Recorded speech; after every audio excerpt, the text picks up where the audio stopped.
만약에요, 우리가 느끼는 아름다움 속에 어떤 수학적인 코드가 숨어 있다고 하면 어떨 것 같으세요? 오늘 우리는 시대를 초월해서 예술과 자연, 심지어 우리 손안의 물건들까지 지배해온 아주 신비로운 숫자, 바로 황금비의 비밀을 파헤쳐 보려고 합니다. 우리가 흔히 하는 말이 있잖아요. 아름다움은 주관적이다. 보는 사람 눈에 달렸다. 뭐 맞는 말이죠. 근데 정말 그게 다일까요? 혹시 시대를 초월해서 우리 모두가 무의식적으로 이건 아름답다 하고 동의하는 어떤 보편적인 법칙 같은 게 존재하는 건 아닐까요? 자, 여기 전혀 다른 두 이미지가 있습니다. 왼쪽은 보는 사람마다 다르게 해석할 수 있는 현대 조각이고요. 오른쪽은 완벽한 질서를 추구했던 고대 신전이죠. 정말 완전 달라 보이잖아요. 근데 만약에 이 둘을 관통하는 어떤 비밀스러운 아름다움의 법칙이 있다면 어떨까요? 지금부터 그 실마리를 한번 찾아가 보죠. 그리고 그 비밀의 중심에 바로 이 숫자가 있습니다. 1.618. 끝도 없이 이어지는 숫자 파이라고도 불리죠. 네, 이게 바로 오늘 이야기의 주인공 황금비입니다. 자, 그럼 한번 제대로 파고 들어볼까요? 도대체 이 신비로운 숫자가 뭐길래 수천 년 동안이나 사람들을 이렇게 사로잡아 온 걸까요? 정의는 이렇습니다. 글로 보면 조금 복잡하게 들릴 수도 있는데요. 사실은 진짜 우아한 개념이에요. 어떤 하나를 둘로 나눴을 때 전체와 큰 부분, 그리고 그 큰 부분과 작은 부분의 비율이 똑같아지는 바로 그 지점인 거죠. 이 그림을 보시면 훨씬 이해가 쉬울 거예요. 자, 선 하나를 이렇게 둘로 나눴다고 상상해 보세요. 전체 길이 A 대 긴 쪽 B의 비율이 긴 쪽 B 대 짧은 쪽 C의 비율하고 정확하게 일치하는 순간, 바로 이게 황금비입니다. 어떻게 보면 수학적으로 가장 완벽한 조화의 지점이라고 할 수 있겠죠. 자, 그럼 이제 시간을 훌쩍 거슬러 올라가 보겠습니다. 이 수학적인 아름다움이라는 아이디어가 처음으로 차계적으로 정리된 곳, 바로 고대 그리스로 한번 가보죠. 그때 고대 그리스 사람들한테 아름다움은 그냥 예쁘다 하는 느낌이 아니었어요. 예를 들어 피타고라스는 세상 모든 건 숫자로 이루어져 있다고 믿었거든요. 그리고 유클리드라는 수학자가 바로 이 황금비를 책에 처음으로 딱 하고 정의를 내렸죠. 그러니까 그 사람들한테 아름다움은 감정이 아니라 발견할 수 있는 어떤 객관적인 질서였던 거예요.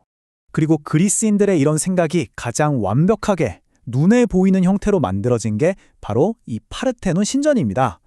이 건물의 정면, 그 가로 세로 비율부터 시작해서 기둥 하나하나의 배치까지 곳곳에 이 황금비가 숨어 있어요. 이건 그냥 건물이 아니라 우주의 질서를 이 땅 위에 그대로 옮겨놓겠다는 하나의 거대한 철학이었던 셈이죠.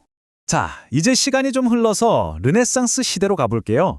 이때가 되면 사람들의 관심이 저 멀리 우주에서 우리 인간, 바로 그 자체로 옮겨오기 시작합니다. 이 타임라인을 보시면 흐름이 딱 보이죠. 고대 그리스에서 수학적으로 발견됐다가 르네상스 시대에는 인간에게 적용되고 20세기에 와서는 현대적인 디자인으로 다시 태어나는 그런 흐름 말이에요. 이 말이 르네상스 시대의 핵심 사상이었어요. 인간은 작은 우주다. 그러니까 완벽한 비율을 가진 우리 인간의 몸 안에 이 거대한 우주의 조화가 그대로 담겨 있다고 믿었던 거죠. 그리고 레오나르도 다빈치가 이 그림 하나로 그 사상을 딱 증명해냅니다. 비트루비우스적 인간. 보세요. 사람의 몸이 원과 사각형 안에 완벽하게 들어맞잖아요. 근데 진짜 놀라운 건 이거예요. 머리 꼭대기부터 배꼽까지의 길이랑 배꼽부터 발끝까지의 길이. 그 비율을 재보면 우리가 아까 봤던 바로 그 숫자 1.618에 아주 가까워진다는 겁니다. 완벽한 인간의 몸이 곧 황금비에 살아있는 증거였던 거죠.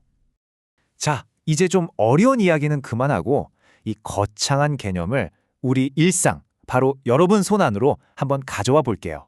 20세기에 들어서 르 코르뷰지에라는 아주 유명한 건축가가 이 고대의 원리를 현대 건축에 가져옵니다.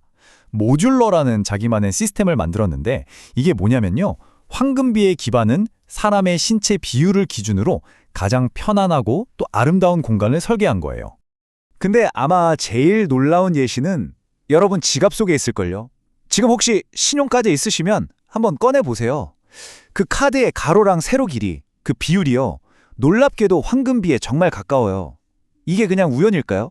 아니면 우리가 무의식적으로 가장 안정감을 느끼는 이 비율을 선택한 결과일까요? 스마트폰도 마찬가지예요.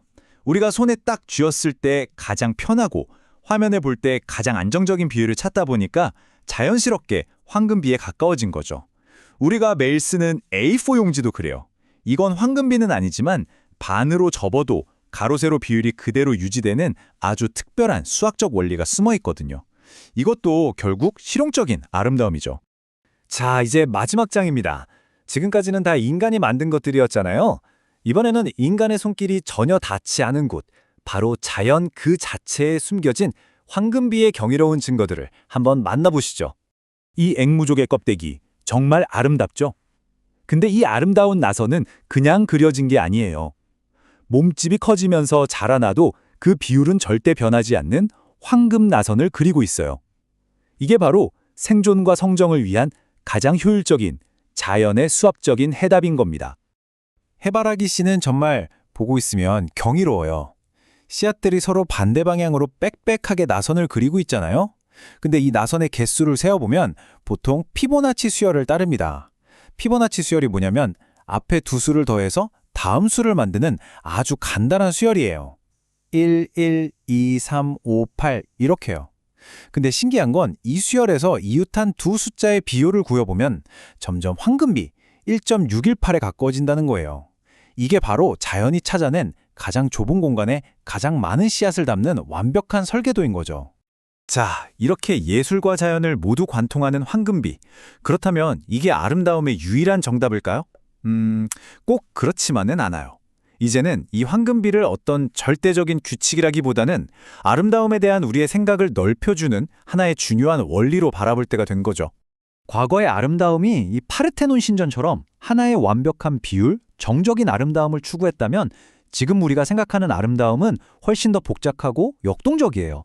여러 부분들이 모여서 전체적인 인상을 만드는 게슈탈트 이론이나 단순한 구조가 끝없이 반복되면서 복잡한 형태를 만드는 프랙탈처럼요. 그러니까 아름다움이라는 개념은 한 곳에 멈춰 있는 게 아니라 계속 진화하고 확장되고 있는 겁니다. 영국의 시인 존 키츠가 이런 말을 남겼죠. 아름다움은 진리요, 진리는 아름다움이다. 오늘 우리가 황금비를 따라가면서 본 것도 어쩌면 그냥 예쁜 비율이 아니라 수학과 자연, 그리고 우리 인간의 인식 속에 깊이 뿌리박힌 어떤 객관적인 진리의 한 조각이었을지도 모릅니다. 결국 황금비는 아름다움의 정답을 알려주기보다는 세상을 좀 더 흥미롭게 바라볼 수 있는 새로운 렌즈를 우리에게 선물하는 것 같아요. 자, 오늘 이후 여러분의 눈에는 또 어떤 새로운 패턴과 질서가 보이게 될까요? 그 탐험은 이제 온전히 여러분의 몫입니다.